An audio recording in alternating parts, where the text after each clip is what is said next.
Good evening. It's time for another couple hours outside in the workshop after work.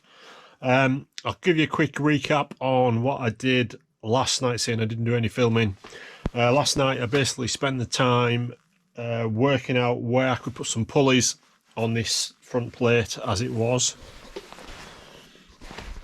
And if you can look there, I'll stand here so you get a better view of it. I've gone for one pulley roughly where I had it last time, but it was more down over here last time, and then one there, and that one is in the normal position where your bolt goes that holds your alternator steady bracket in place, which you could still use it for that purpose because there's a big gap down the back between the face of where the pulley is and where your front plate, as it is properly called, would be. So that's last night's escapade, and I also cut off the front section of the perspex there so I can mount the alternator as per normal to work out how it's going to sit and align. Yeah, so ignore the water pump for the moment and pretend it's not there, because the intention is to put one of the CAD water pump outlets on with electric water pump. So that was only used to help me get that alignment. So in theory, depending on how big the water pump outlet is, this should miss it, and it also depends exactly where the alternator sits in here as well, and the pulley in relation to everything else. Perhaps I might have an additional pulley either behind the water pump position or in front of it. I don't really know yet, because it just depends where the outlet for the water pump is and how this is affected by that, whether I go above it, below it, you know, whatever I do. But I can't work that one out until I have that part back from CAD. Okay, so tonight's job, it's a little bit dark down the back of here, but the plan is to fix some bracing from the fuel pump holes here and the fixings there. I have it sketched to go across to here and then up the back of the front plate, and also an angle to brace what would be the front plate, so it doesn't have as much flex in it, because even with 15mm thick perspex there's quite a bit of movement up the top here. So that's tonight's job, just working the back of here and transpose my rough sketches into some sort of rough perspex type reality.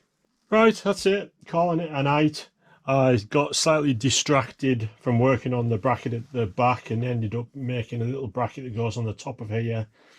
And the idea behind this is that perhaps,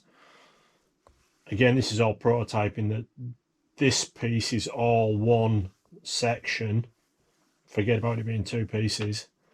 and it's fastened onto there, so that holds the supercharger in relation to your thermostat housing. And there's a plate goes on the back which is made out of 5mm perspex, which I'll have to do tomorrow night because I haven't got any more of this thick stuff left, and it goes all the way up the back and then follows that sort of shape with the big hole in it, and it sandwiches the supercharger. So it's got 3 mounting plates holding it. The only problem is that the more plates you add in, the more weight it is, because it's all like 4mm steel. You know, so that's like 12mm of steel is quite a bit of weight, I imagine. And we've also had another idea whereby you keep the standard timing cover, in this case the Specialist Components stroke DSN one, and have a bracket that is basically coming off the water pump bolts, because obviously I've got no water pump in this future configuration, and then it comes back to here and then up and holds the supercharger, and then the sandwich plate on the top section here helps hold it, and you've still got an extra thinner piece of the metal at the back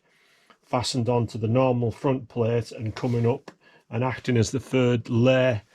and that gets rid of a bit of metal, and it also means that you can keep your standard timing cover one of the advantages of that is that you could do this bottom part, this front piece, with a lot thicker steel, so a lot more sturdy. But I might get some 10mm perspex to represent the 10mm thick metal and see if I can make it out of that, and just see how that works, because at the moment it's all just prototyping and see what's feasible. Or one of the next jobs we're also going to do is we're going to measure off Christopher's car, which is next door, and work out where the bulkhead is on this plate here by measuring back from certain specific reference points, and then I know roughly how much of this can get chopped off, because the plate that goes on the back will come off from the water pump, from the fuel pump position, roughly at an angle out this way and upwards somewhere into here, to help brace this section of metal, because obviously it's going to have a bit of pain on it. But I mean, it's all just prototyping at the moment, and I'll keep working at it. So depending on how long this bit of or these compilations of nights of footage have got, that might be it for this one, and it'll continue on in a future video. But I'll see when I get around to editing it.